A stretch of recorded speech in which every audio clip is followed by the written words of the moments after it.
From the center of the universe, now in its 7th season covering your 19-time Grey Cup champion Toronto Argonauts, it's the X's and Argos podcast with Argos color analyst Ben Grant and Coach JB.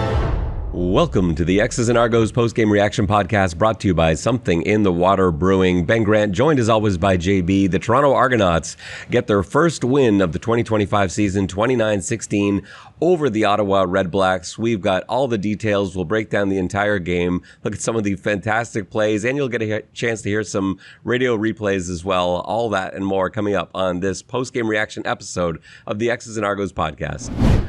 Before we get into that, though, JB, I want to tell you and all of our listeners about Something in the Water Brewing. It's a place that you have to be this Friday. First of all, they got 2 chances to win this week. You can win their tickets this week. But just check our social media accounts on Twitter, Ben_Grant or Coach Ben Grant on Blue Sky.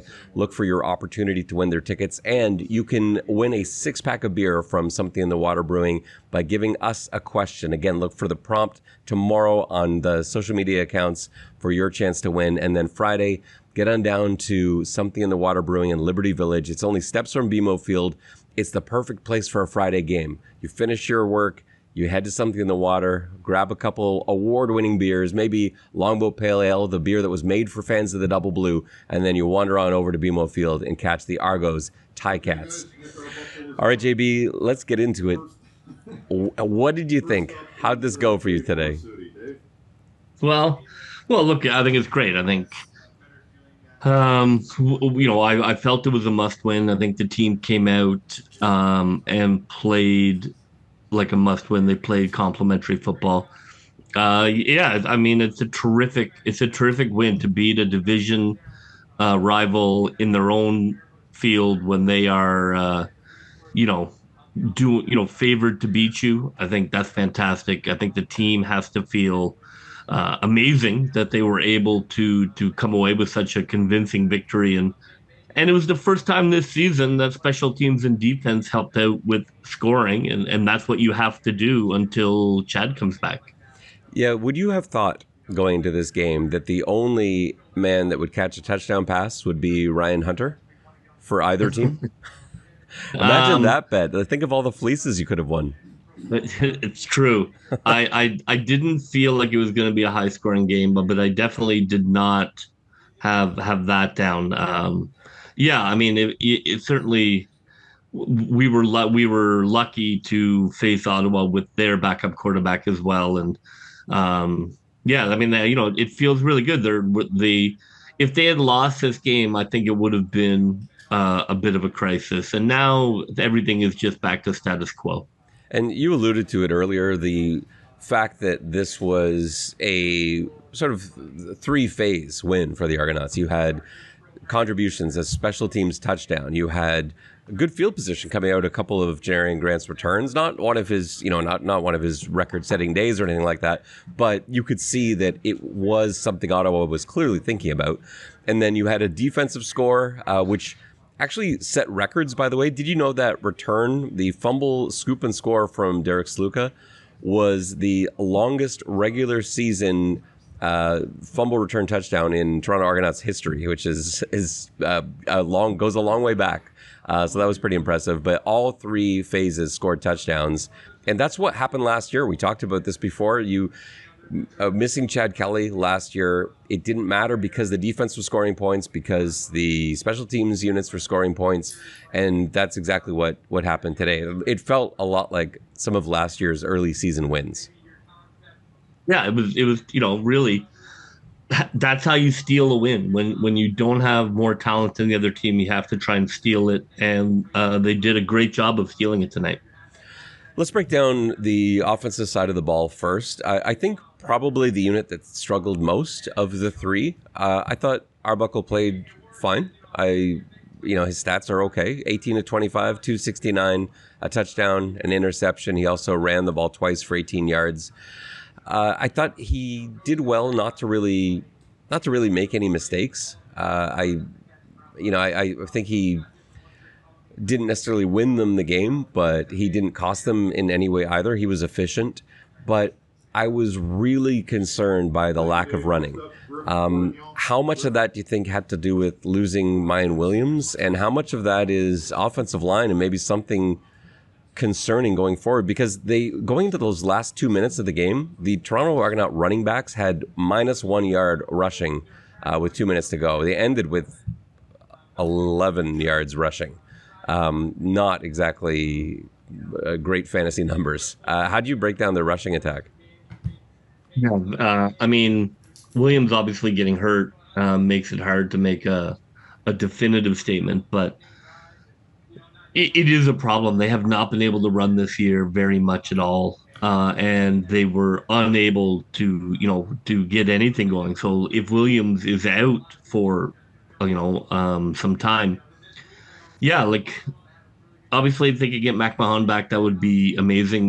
They are not very good at running the ball. It is probably the team's biggest weakness right now. Kevin Brown is not the answer. So yeah, that's definitely something they have to address. I'm not sure how they're going to do it or who they're going to be able to sign. But it is definitely the one thing that the Argos need to address that is not really injury based. They don't have a running back who's coming back from an injury who will make it okay. Like they are not good at running the ball, and whether that is scheme or offensive line or running back, it's a big problem. You have to be able to try and grind out fourth quarters. I think it does look different with Williams in there. Like Brown, I think struggled a little bit, and you could see he didn't really have the same confidence about even talking mesh points. Like looking at that one play where Arbuckle took a hit because Kevin Brown came underneath, and it was supposed to be an in behind sweep to the right. He just didn't know what his path was on that play. Arbuckle takes a hit, and it just looked like he was a bit tentative in his assignment at times, and that doesn't exactly give the play caller a lot of confidence to keep calling running plays either. Whereas Mayan Williams, we have seen run well. Like he did run well a couple games ago at BMO Field. So maybe it's a little bit on backs, but they're not getting great run blocking across the line. The pass protection I thought looked pretty good, but they weren't getting great run blocking. So I do think it's a concern. When you try to close games out, you want to be able to run the football, and they couldn't do that down the stretch. Now, I do have a Mayan Williams update. We learned post-game from Coach Dinwiddie that Mayan Williams' injury is actually eye-related. So on that play, his helmet got knocked off, and as he went to the ground, another Ottawa player hit him in the knee, or hit him with his knee right to Mayan Williams' eye. And Coach Dinwiddie was saying that it was swollen so much that he actually couldn't see out of it. And so that's why he wasn't able to come back in the game. I don't know if that's a good sign or a bad sign. I guess that's better than a concussion, but we'll have to see if that's an injury that keeps him out long term. Yeah, it feels like there might have been a concussion aspect to that will still have to be further researched. Going to the receivers, they almost got their first 100-yard receiving game of the season. I thought they were going to do it. Tavares Daniels, he had 2 big catches early and again ended up 4 yards short. It seems every game this year they've got someone with 90, 95, 96, 98, and they just can't quite get over that hump. But Tavares Daniels, I thought, looked great. 5 catches, 96 yards. Needed a big game from him. I thought his matchup was probably the most advantageous of anybody on the field for the Argos receivers tonight. Kevin Mittal, 4 catches, 60 yards. Other than that, it was pretty limited. You had those 2 big ones for Coxie, both 41-yarders. Just both plays that shouldn't really have happened. Both plays in which Ottawa had penalties that were both declined because Coxie made a 41-yard circus catch. I didn't even know what to make of his play. What did you think of the receiver production tonight? Yeah, fantastic. I mean, they came down with contested balls. They caught the deep passes. Whether they're getting more used to each other with Arbuckle and the timing, in terms of their routes and the deep routes. The receivers were great tonight. I agree with you. Arbuckle, we could not or should not demand anything more from Arbuckle than what he gave tonight. If you can get 250 yards and a touchdown with pretty high pass percentage efficiency, like that is that is terrific. Then it's on the rest of the team to get you a win. So I think, the offense did their job tonight, and the other facets of the team showed up. And the pick that Arbuckle threw is not one that I'm blaming him for. You had Robert Priester rushing from the halfback spot. He was sent on a blitz. That blitz got picked up so well by Kevin Mittal that Kevin Mittal actually pushed Priester almost like, off the field. That ball gets tipped by Apoko and goes directly into Robert Priester's hands. I thought it was the most absurd interception, but that was... No, I thought Arbuckle, he ran a couple of times tonight. Yeah. He looked confident. He looked confident in his reads. He threw to the open receiver. He got away from throwing those crossfield pick bait balls.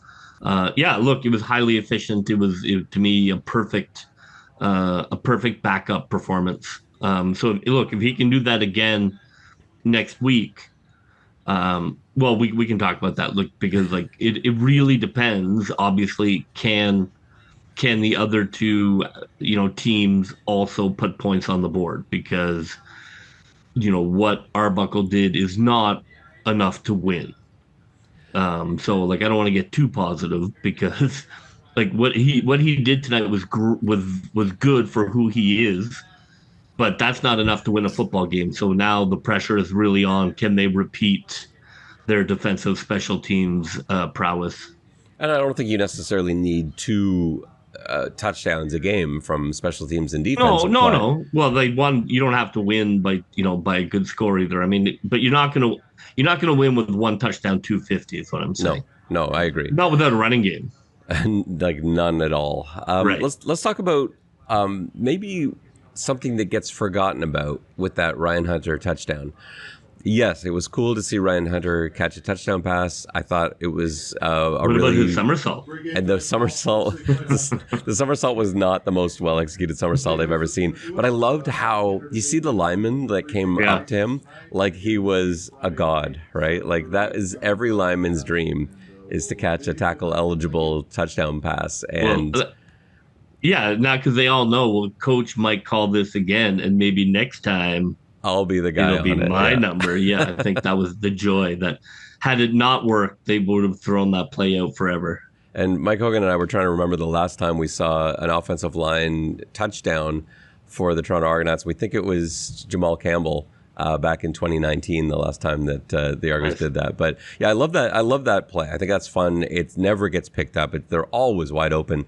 The concern, though, is that they didn't choose to quarterback sneak that. Second and goal from the 1, and there they are in shotgun, running a play action fake and throwing to a tackle. Let's maybe merge that into the conversation about Kevin Mittal taking the quarterback sneak late in the game. Do you think Mittal might be the short yardage answer the next time the Argos are in that situation on the 1 yard line? Is Kevin Mittal maybe the guy that goes in to try and convert that touchdown? I don't love that. I don't love wide receivers being running backs. It's one thing to run a jet.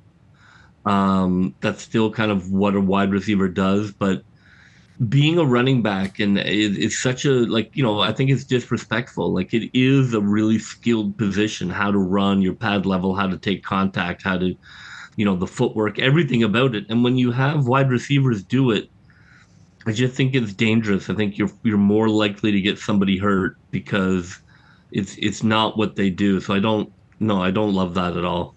That's an interesting perspective. I like that they're searching for ideas. Clearly the staff isn't pleased with what Daggy offered in terms of short yardage conversions. I actually thought, I thought there was something. I would like to see more of that, but I'm going to trust the staff's. Well, I'd keep signing quarterbacks if you don't feel if you have two backup quarterbacks and neither is good enough to play and neither is good enough to do short yardage, I think you have to keep looking for quarterbacks. It's an interesting point. I don't know how to counter that. But I think at least in the search, Kevin Mittal was able to convert that. He is the most running back like of all the receivers. And he's, the guy that obviously converted that. So we'll see if they use that again going forward. or not. Let's flip over to the other side of the football and talk about the defense a little bit. Their best game of the season, I think, unquestionably, right? Like, how much do you maybe, does this get watered down because of the fact that it's also a team with a backup quarterback in? Well, I think it's funny because, the bad games were very much, it's not as bad as we think. And then the good games, like, it's not as good as you think. So I think there's probably some truth to both of those. Yeah, I thought the defense was flying around today. Crum is a backup, but he's not the world's worst backup. He's not Mazzoli. I thought that Crum was dangerous for running. Other than that, Ottawa is, I know they have some offensive line down. So yeah, they didn't beat Winnipeg, for sure. But nonetheless, I thought the defense looked fast and physical and aggressive. And I really love seeing that. I thought the defensive line, they can only play who's put in front of them. I thought that they ate up, maybe a slightly inferior opponent. I thought the defensive backs played well. I was really happy with how aggressive the defense looked. I thought they've looked like that by times this year, but I thought they were pretty consistently keeping Toronto in that game, especially in that first quarter where the wheels easily could have come off the cart for Toronto. I thought that, remember last year? Remember that game last year? Even with Chad, remember where the wheels came off the cart and then they never recovered? I mean, it easily could have been that all over again. Although I think Chad threw for almost 500 yards in that game, but there were 4 interceptions. Like that first quarter, the defense kept that from becoming an Ottawa runaway. I was really impressed with the D-line, especially considering how many D linemen Toronto has gone through. Like, let's not forget that most of the D-line walked out the door in free agency this past season. You had 3 different guys signing at Edmonton. Flora Malati was traded to Calgary for Cameron Judge. So you were working with almost an entirely new defensive line. And then since then, 3 of those guys have been hurt. You end up losing Brian Cox Jr., you lose DeMarcus Christmas, and then Derek Parrish last week. So 3 of the 4 defensive line starters were out, and yet this D-line still had amazing penetration today. They were in the backfield, I thought, all night long. Andrew Chatfield Jr. has continued to look brilliant, leads the CFL in sacks. He looks every bit of that, too, because he missed, I thought, 2 sack opportunities today as well. So when you contribute all of the stuff that he has done and the stuff he's almost done, he sort of single-handedly revived that unit. And I thought maybe a slightly quieter night from Lanier in one way. He was involved in special teams plays with that field goal block. But Chatfield really stepped up and looked fantastic. That's huge for a D-line that has had so many lost pieces. And I didn't even get into Ralph Hawley going down south. But Chatfield Jr. seems like he is potentially going to be a star. Yeah, he looked fantastic. I mean, again, it was not Ottawa's starting offensive line. However, he looked really good. I thought that he, like you said, he could have had 5 sacks tonight. Like Crum was running for his life. Unfortunately, he often ran for his life for 20 yards. But run for his life, he was. And then the linebackers, strange rotation. Did you notice the personnel packages today were different from anything we've ever seen? You had, they shifted a lot to sort of like almost a 3-4, but it wasn't a true 3-4. They had sort of linebackers playing the role of defensive linemen because they got Casey in there, the former Cincinnati Bengal, was in there a lot. He played a ton of snaps, especially in the first half. You had Blackburn for some snaps relieving Cameron Judge, and they seemed to bounce Jarrett Martin, who's the starting sandbacker, over to Will in those scenarios. They were using 4 linebackers and 2 safeties with a lot of consistency. Franklin, McFadden, Bratton, Milton, they were on the field the whole game. But it was the use of those 4 linebackers, 2 safeties that I thought was intriguing and sort of catering it to the situation they found themselves in. But that was fun to watch, and I thought Casey stood out and had a really good game. I didn't see too much of Jarrett Martin. He's a player I really like on film, and I'm interested to see more of him. But he just didn't really get an opportunity to do too much. They didn't run much his way or throw much his way. But I did like what I saw out of Casey, and then D'Arcangelo I thought played well. And of course we'll get to Slywka maybe in just a bit. But what's your thought on that linebacker play? Yeah, I mentioned a little spoiler I suppose, but I thought Cam Judge played fantastic. That was the best game he's played, maybe as an Argo. I thought he looked like a star.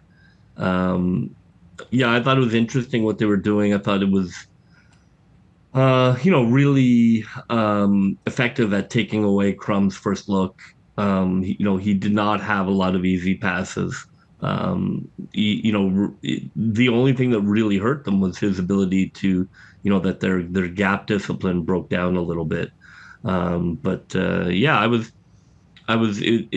It's good. I mean, I think you have to scheme it up. Obviously, without Winton there, you're going to have to be a little trickier and have a little more wrinkles, because you can't just line up and out talent a team, because like without Winton there, you need to be. I think you have to try and confuse a backup quarterback more than just kind of line up and play ball. Let's talk about Derek Slywka and the DBs in general. You had a pick from McFadden, which I thought was a huge play. You had Derek Slywka with was a punch out by Benji Franklin, and then Slywka took the scoop and score back 105 yards. He also contributed on special teams, which is sort of funny because he wouldn't normally even be in there on field goal block. You have Janarian Grant back deep, but because it was such a short field goal, they ended up with him out there playing the safety spot, just kind of making sure nothing. There's no funny business out there, and the kick gets blocked. Slywka runs back and gets it, and then he returns that one for 120 yards or whatever it was. What an amazing game from a guy that we didn't even have on our map coming into this season as a defensive player, let alone as a starter. Yeah, he won the game. I mean, there's no two ways about it. His, both of his run backs were incredibly long, incredibly, athletic. He, that's what you're hoping from. I mean, he's an opportunistic guy. And they obviously like him, like he surprised us in camp with his ascension. And they clearly saw that. They clearly saw that he had a gear that maybe people didn't expect him to have.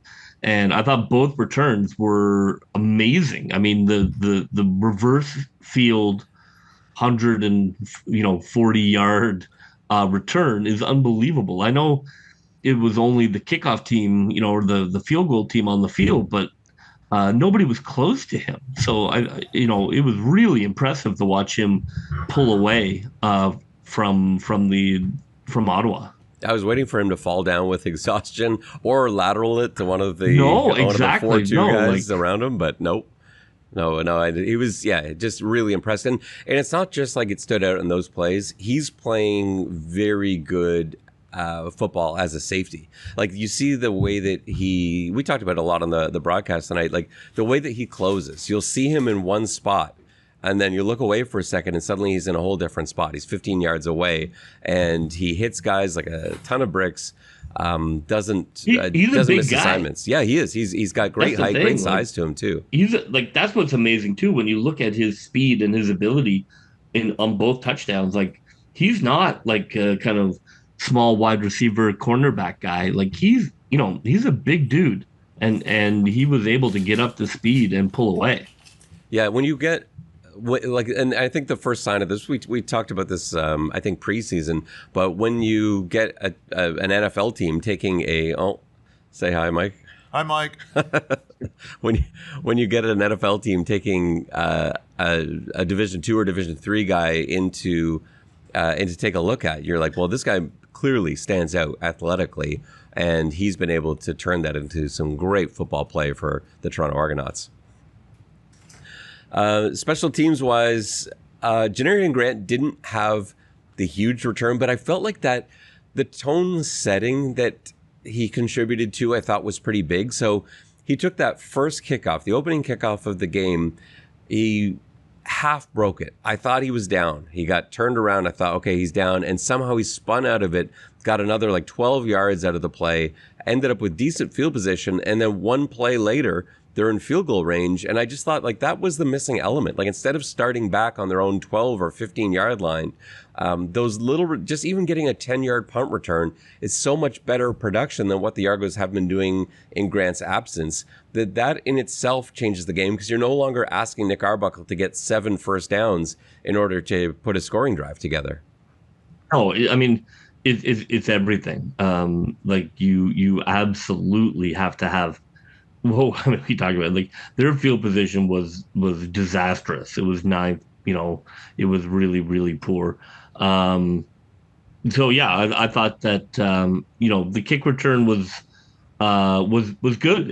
It was improved. Punt return wasn't as good, but I think there's also just a confidence level in the team when you have him back there that maybe he can break one. I think there's value to that as well, just being on the special team. What did you think? I've got 2 more special teams thoughts here, but what did you think of not what did you think of, because I know what you think of it. Mm-hmm. What happened on John Haggerty's punt at the end of the game there that Devontae Dedmon caught on a full sprint up the sideline and I thought was going to take for a touchdown? I know. It just flew off his foot wrong. Like, I don't know. He's clearly trying to kick it out of bounds, but if he'd actually succeeded, it would have been a 15-yard penalty there because it was too short to go to bounds where it did. But I almost had a heart attack when I saw Dedmon coming up full speed along the sideline, caught that in the air, and basically had one guy to beat to make that a touchdown. Yeah, when you see the replay, right, like you can see from the top, when you see the replay, yeah, there's nobody there. No. Right, like that guy gets over there and there's nobody else. Yeah, I don't think Haggerty has had a very good season so far. Positional, directional punting.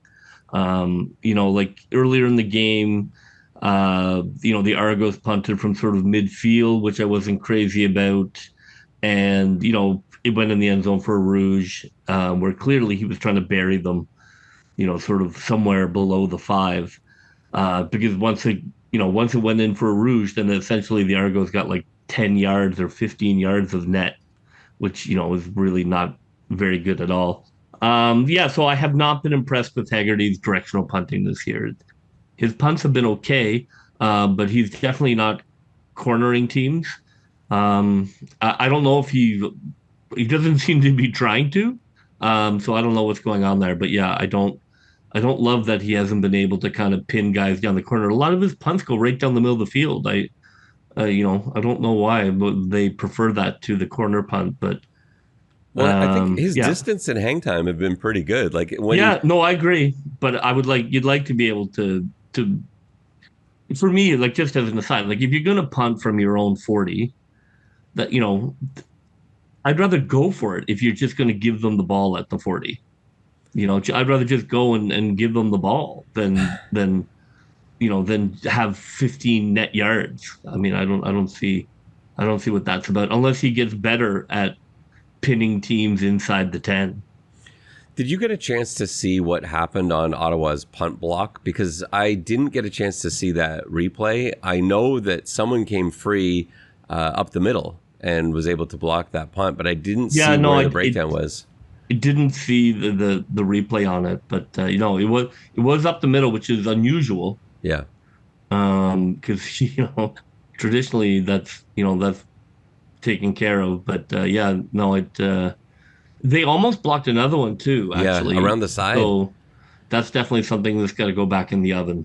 Yeah, and the loss of Jack Cassar to injury, Brian Haralamana, like 2 of the better special teams players, I think that has really started to show itself, like the last 2 games, that you really realize how important these players are as contributors to the overall team performance when they're missing. You may not notice it through the course of the game when they're there, but when they're not there, that's when you really see it. And so I don't know if that, I don't know if those plays that we talked about would have been something Cassar or Haralamana or whoever would have made, but we didn't have these things happening when those guys were lining up and healthy.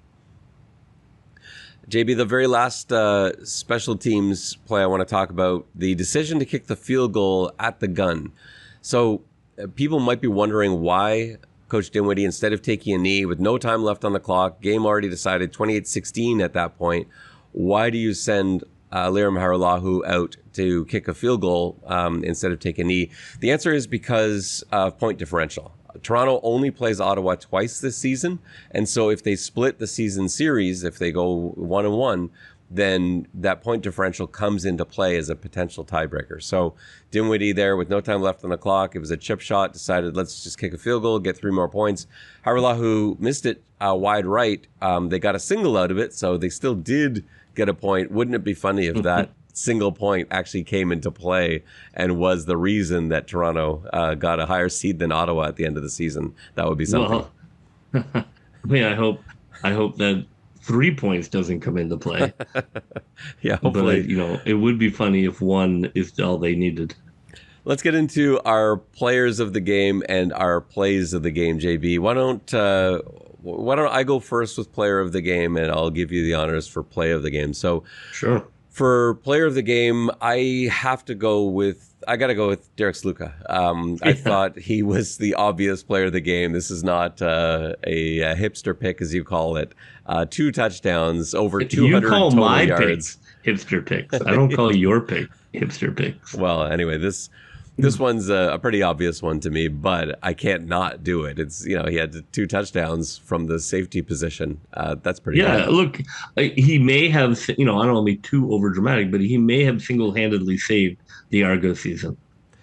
You know what's kind of interesting? So, Mike Hogan was talking on the pregame show just about how well he played in camp. He was talking about Jarrett Martin and how well he played in camp. It was before we got to Slywka. Jarrett Martin was actually looking like he might have been in line for the starting safety spot.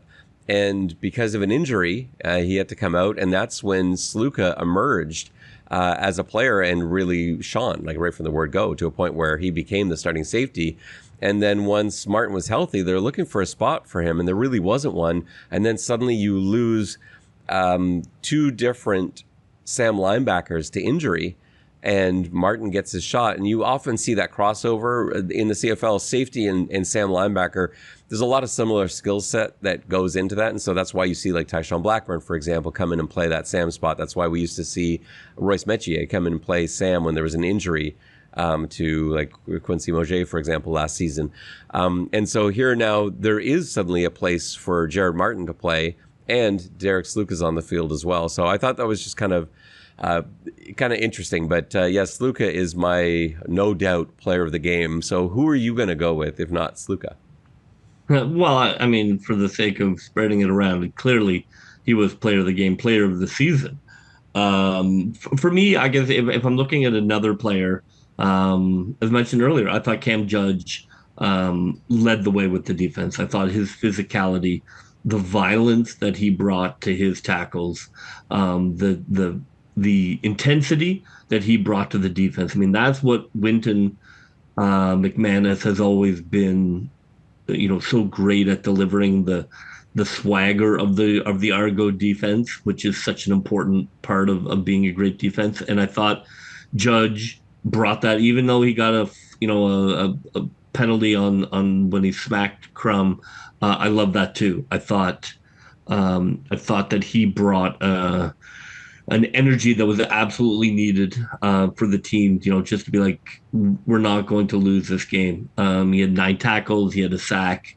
I thought he was a tone setter as well as being really, really efficient. Yeah, Judge played outstanding. He's been, I think, a very strong player all season. But he's had a very good season. Yeah, this was his best game, though. I think he really stood out as the team leader. But let's shout out Andrew Chatfield too for his eight tackles, 2 sacks, 1 knockdown. He was a problem all night for Ottawa. And you just think about, his opportunity came because Brian Cox Jr. got hurt. This is one of those discoveries you talk about in the offseason, like those lottery ticket guys with huge potential upsides, and sometimes they just need that opportunity and they turn into something. Ralph Hawley was that guy last year. It took 2 different guys getting injured for Ralph Hawley to even see the field, and now he's in the NFL. And Andrew Chatfield, certainly isn't having anyone thinking about Brian Cox Jr. right now because his play has been so strong. If Derek Parrish can come back and play the other side, Christmas come back and solidify that middle with the great play that you're getting from Lanier, the run stopping you've got from Pelly, and the play that Williams has generated too. Like this D-line can suddenly start maybe looking like a point of strength instead of the biggest concern, which is what we had labeled them as in the offseason. Yeah, they have handed that title to a different room. Yes, they have indeed. Is now running the football. Play of the game, JB. What was your play of the game? Well, I mean, again, I won't pick the obvious ones in terms of the return, the two returns. I thought that first quarter, the Argos were really in trouble. I thought offensively they couldn't move the ball. Ottawa's defense had their ears pinned back and they were bringing it. The field was definitely tilted. It did not look like it was going to be a good night for Toronto. And then we had the McFadden interception, which wasn't that's like stylish an interception, but I mean, he got his hands on the ball when it came towards him on a tip drill. And I thought that interception changed everything. I thought it gave, the Ottawa didn't get any points. We talked about how they needed to really clamp down on the red zone with Ottawa. And it absolutely changed the kind of feel of the game. I thought that it was a break the Argos hadn't had. They've been sort of not really catching any breaks. And it was a lucky break. And I really think it gave the Argos some hope at a time where Ottawa was really kind of dominating them. And I've got a similar play. It was the Slywka fumble return touchdown. It felt like last year. It felt like the breaks that Toronto hasn't got all season that you just talked about. It just felt like every game there was something. Then another team got a break and Toronto didn't. Those were the breaks that Toronto got last season. The savvy play someone made. And in this case, Ottawa was left wondering what went on. Khalil Pimpleton, who fumbled the football, was standing right next to Derek Slywka when he was on the ground recovering that fumble. All he had to do was reach forward about half a foot and touch him on the shoulder, and he's down. But he didn't have the wherewithal to do that. Slywka got to his feet, took off. It was a huge break. It was a great play from both Franklin and Slywka, but it was just one of those breaks that the team needed, and that felt like the big play that brought memories of last year and the run they went on to top of mind. No, exactly. If Ottawa scores on those two plays and it's 14-0, I mean, I think it's curtains. The Toronto team is not built to come back from 14-0. So I think those two plays together took what should have been an Ottawa romp. And if you're an Ottawa fan, you have to feel sick to your stomach because you had the champs on the ground. All you had to do is run your sword through them, and now you have let them get up off the ground. Let's hear some radio replays from tonight's game. This is Mike Hogan on the call from TSN 1050 and our broadcast earlier tonight.